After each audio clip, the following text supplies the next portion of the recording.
여러분, 오늘 진짜 무거운 질문 하나 던지고 시작할게요. 기분 나빠하지 마세요. 지금 살고 계신 그 아파트, 그거 여러분의 보물입니까? 아니면 여러분의 인생을 갉아먹는 거대한 콘크리트 감옥입니까? 아니, 우리 집값이 15억이 넘었는데 이게 왜 감옥이야? 하시는 분들 계시죠? 자, 그럼 제가 물어볼게요. 그 15억짜리 집에 살면서 오늘 점심 메뉴 고를 때 가격표 보셨어요? 안 보셨어요? 대출 이자 내느라 애들 학원비 줄여야 하나 고민하고, 은퇴했는데 관리비 50만 원 나올까봐 에어컨 못 켜고 계신다면 죄송하지만 그건 집이 아니라 6등급 부채 덩어리입니다. 대한민국 중산층의 비극이 뭔지 아세요? 자산의 80%가 부동산에 꽉 묶여 있다는 거예요. 덩치는 산만한데 주머니엔 현금이 없어요. 20억짜리 집에 살면서 편의점 도시락 먹는 삶, 이거 정상이 아닙니다. 오늘 제가 이 주거 있는 아파트를 매달 500만 원씩 현금 뱉어내는 황금 거위로 바꾸는 전략 3가지를 아주 밑바닥까지 다 털어드리겠습니다. 이거 모르면 평생 집만 지키다가 돈에 쫓기며 살게 됩니다. 본격적인 전략에 앞서 여러분의 현재 위치를 즉시 진단해 보십시오.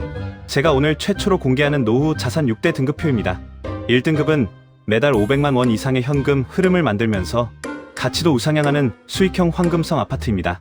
2등급은 현금 흐름은 적지만 시세 차익이 확실한 성장형, 3등급은 거주 만족도는 높으나 돈이 묶이는 실거주형이죠. 아래로 내려가 6등급은 거래도 안 되고 보유세와 이자만 뿜어내는 고립형 부채 아파트입니다. 많은 분이 내 집값이 올랐으니 당연히 상위권이라 착각하시지만 나에게 들어오는 현금이 없다면 그것은 차가운 벽돌 껍데기에 불과합니다. 은퇴하는 순간 3등급은 빛의 속도로 6등급으로 추락합니다. 들어오는 돈은 없는데 집이 돈을 먹어 치우기 시작하거든요. 오늘 목표는 여러분의 아파트를 단숨에 1등급으로 끌어올리는 겁니다.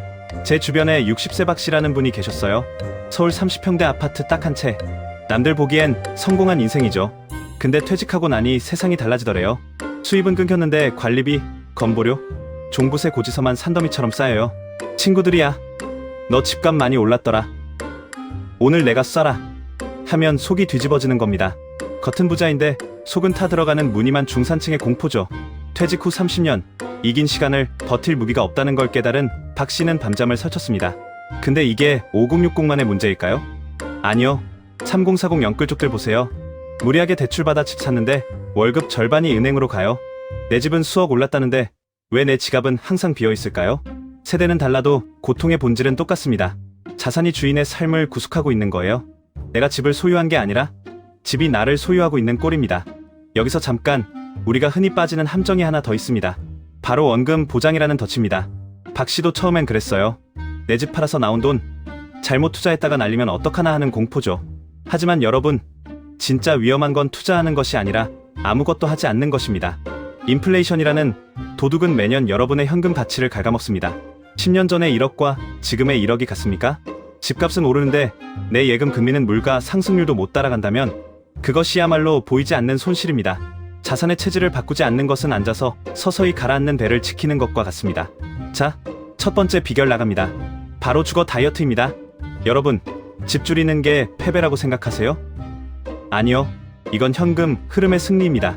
박 씨는 자녀들이 독립한 큰 집을 정리하고 평수를 줄였습니다. 단순히 이사만 간 게 아니에요. 관리비가 획기적으로 줄어드는 1000세대 이상 대단지를 골랐고 노후의 생명선인 병세권과 평지 아파트를 선점했습니다. 계산기 한번 두드려볼까요? 15억 아파트 팔고 7억짜리 알짜 아파트로 옮겼습니다. 남은 8억으로 수익형 자산 씨앗을 심었더니 매달 350만 원이 들어옵니다. 통장 보며 한숨 쉬던 박 씨가 이제는 매달 꽂히는 입금 알람을 보며 하루를 시작합니다. 3040 여러분도 잘 들으세요.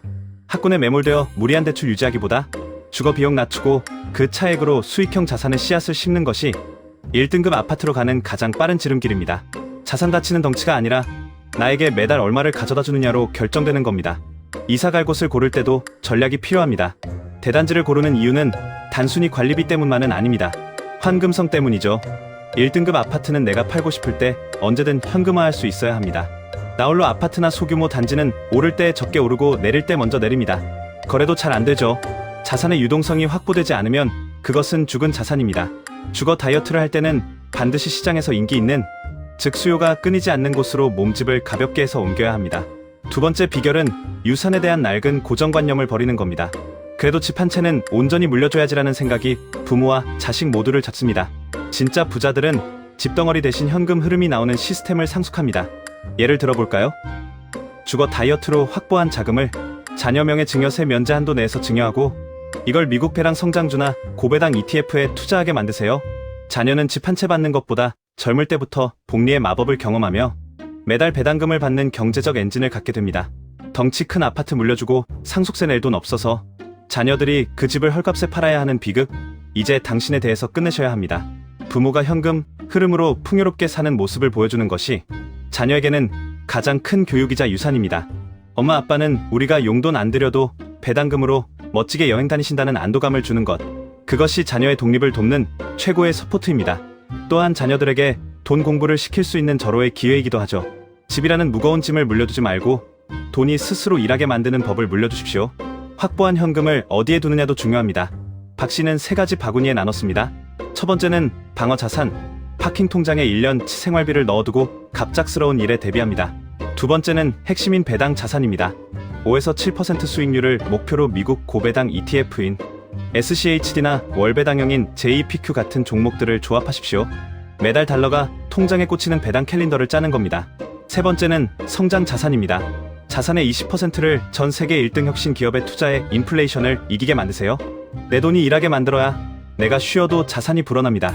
이 과정에서 ISA 계좌 활용은 선택이 아니라 필수입니다.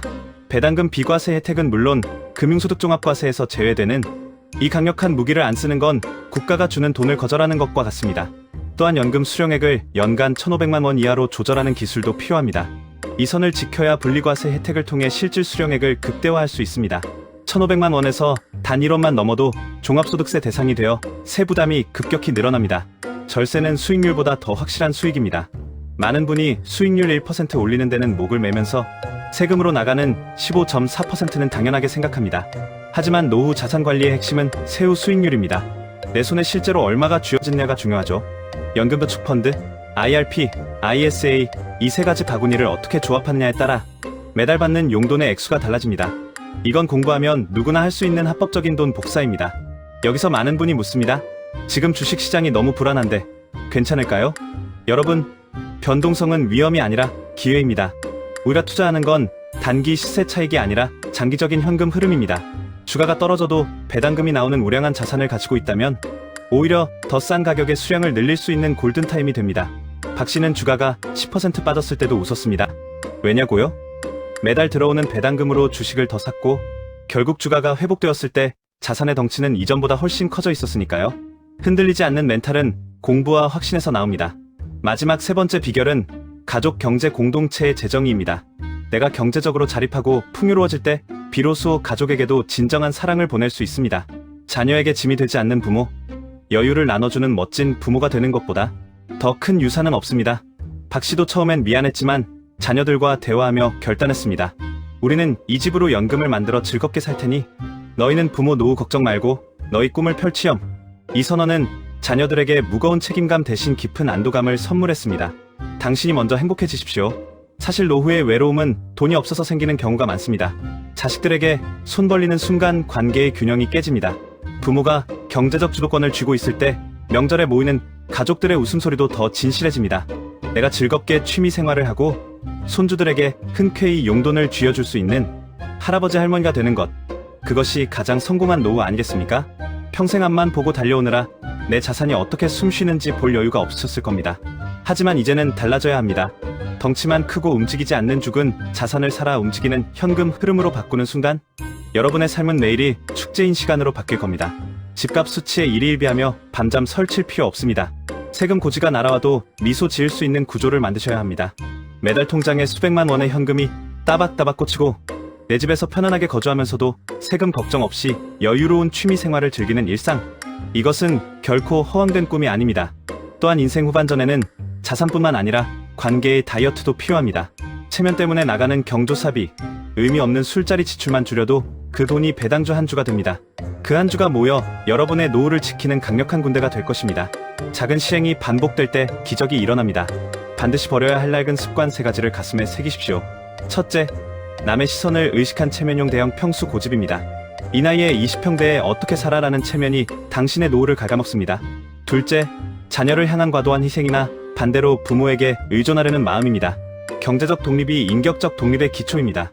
셋째, 인플레이션에 내 돈이 녹아내리는 것을 방치하는 무지함입니다. 현금은 들고만 있으면 쓰레기가 됩니다. 반드시 가치 있는 자산으로 바꿔둬야 합니다. 자본주의는 규칙을 배우고 실행하는 사람에게만 기회를 준다는 사실을 기억하십시오. 어떻게든 되겠지라는 막연한 불안을 이렇게 하니 정말 되네 라는 확신으로 바꾸는 건 여러분의 선택에 달려 있습니다. 이제 종이 한 장을 꺼내 행복한 미래를 그려보십시오. 내 자산을 어떻게 재구성할지, 매달 얼마의 현금이 들어오게 할지 직접 적어보는 것만으로도 새로운 에너지가 솟구칠 겁니다. 지금 당장 시작할 수 있는 것부터 하세요. 내 집 관리비 내역서를 뽑아보고 안 쓰는 보험이 있나 살펴보고 ISA 계좌가 없다면 은행 앱부터 켜는 겁니다. 거창한 계획보다 무서운 것은 바로 내일로 미루는 습관입니다. 오늘 제가 드린 2부의 설계도가 여러분의 인생을 바꾸는 골든타임의 시작이 되길 바랍니다. 오늘 말씀드린 전략들을 당신의 인생에 대입해보세요. 스스로 질문해보십시오. 나는 내 아파트를 짐으로 둘 것인가? 수익 기계로 바꿀 것인가? 세금 혜택을 주는 ISA와 연금 설계를 공부할 준비가 되었는가? 자녀에게 집이라는 껍데기 대신 현금 흐름이라는 유산을 남겨줄 용기가 있는가? 이 질문에 예라고 답하는 순간 당신의 노후는 이미 달라지기 시작했습니다. 오늘 실행하지 않으면 5년 뒤에도 똑같은 고민을 반복하게 됩니다. 더 이상 불안해하지 말고 똑똑하게 준비하십시오. 자본은 흐르지만 당신의 가치는 축적되어야 합니다. 지금까지 자본주의 생존 노트 순진한 경제학이었습니다.